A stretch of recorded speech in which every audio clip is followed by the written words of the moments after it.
Hey everyone, just about to start another project, as I like to keep busy and keep my mind on something else other than work and everything else that's going on in the world at the moment. So it's nice to have a tinker in the garage and clear your mind. That's what I like doing anyway.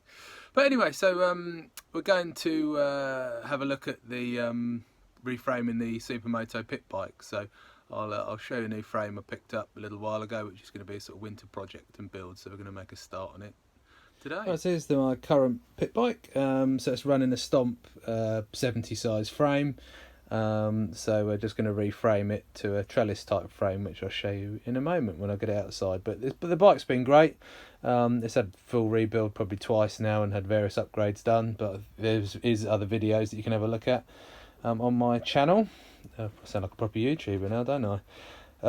So yeah, there it is anyway, and we'll go and show you the frame outside. Here's the frame I picked up. So I got this off one of the guys who races at the B&B, and Stu Bateson kindly brought it down to Lyd for me, as this frame came from Yorkshire way, I think, from memory.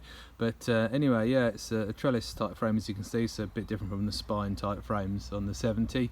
So yeah, it's a bit of a nasty colour, and it looks like it's been hand painted. So I'm going to get the swing arm stripped off, get the tank off it and everything else, get all the nuts and bolts out of it, and then we're going to get it shot blasted and then powder coated as well. I don't know if I'm going to run my swing arm I've got in the current bike. I think is the same as that, it's just the steel CRF 70 swing arm. So if we've got enough money, we might put a nice alloy on it to lighten it up a bit. If not, we'll just stick with the swinging arm I've got. So I'm probably going to go with the Ducati inspired theme again, so I might do the frame Nardo grey or metallic grey, depending on what colours my powder coat has got, and then go for the black swinging arm. So we're going to get this all stripped down in a minute and get it off to the powder coaters. Right, so just strip the side guards off, and yeah, I don't think it's too bad this side, but you can see down here the paint's all coming off and it's pretty nasty anyway.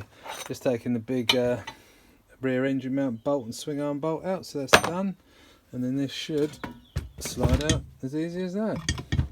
And this just sits in between the two bearings there, so we'll get that blasted as well. Just got to take the chain roller off, then strip the swinging arm down next, remove these stickers.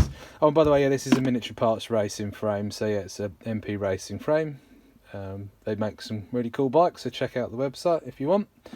And yeah, this is a 2017 one, so yeah, we'll get it built up onto my bike and should look pretty trick and hopefully handle a bit better, as it's got a steeper rake angle on the front here, so the geometry is a bit different and the frame's quite stiff as well. I've ridden, my mate Paul's got a Promoto, which is the same frame, and handles really nice, so looking forward to trying this and hopefully the bike will steer a bit better.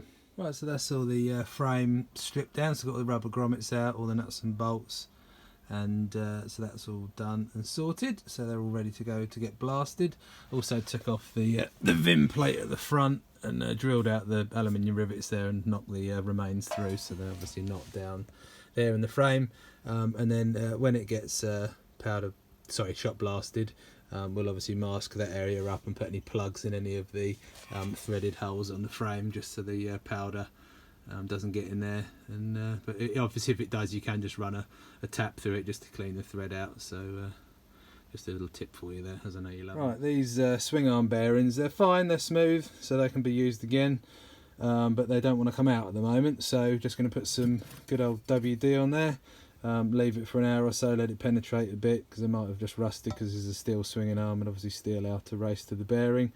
So just going to let that soak in, then I'll hit it with a bit of heat, and then you know, hopefully drift them out, and then that's all stripped down, ready to go for blasting. There, victory is mine. So yeah, bit of heat, bit of WD, and then you can see the bearings dropped out, still smoking a bit, but just did that with a heat gun, so didn't use a blowtorch or anything. So we'll do the same again on this bearing, and then we're done.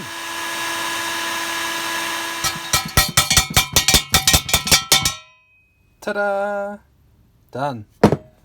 There you go, sorted. Right, there you go, that's the swing arm all ready to go now. So all the brake line mounts are out, the threads are all okay in those, I checked those, they're fine. The chain block is all okay and good. Anything we do need to replace is the chain slider. You can see that's worn through, and if you don't keep on top of these, basically the chain will start running on your swinging arm and grinding that down and ruining your chain, etc.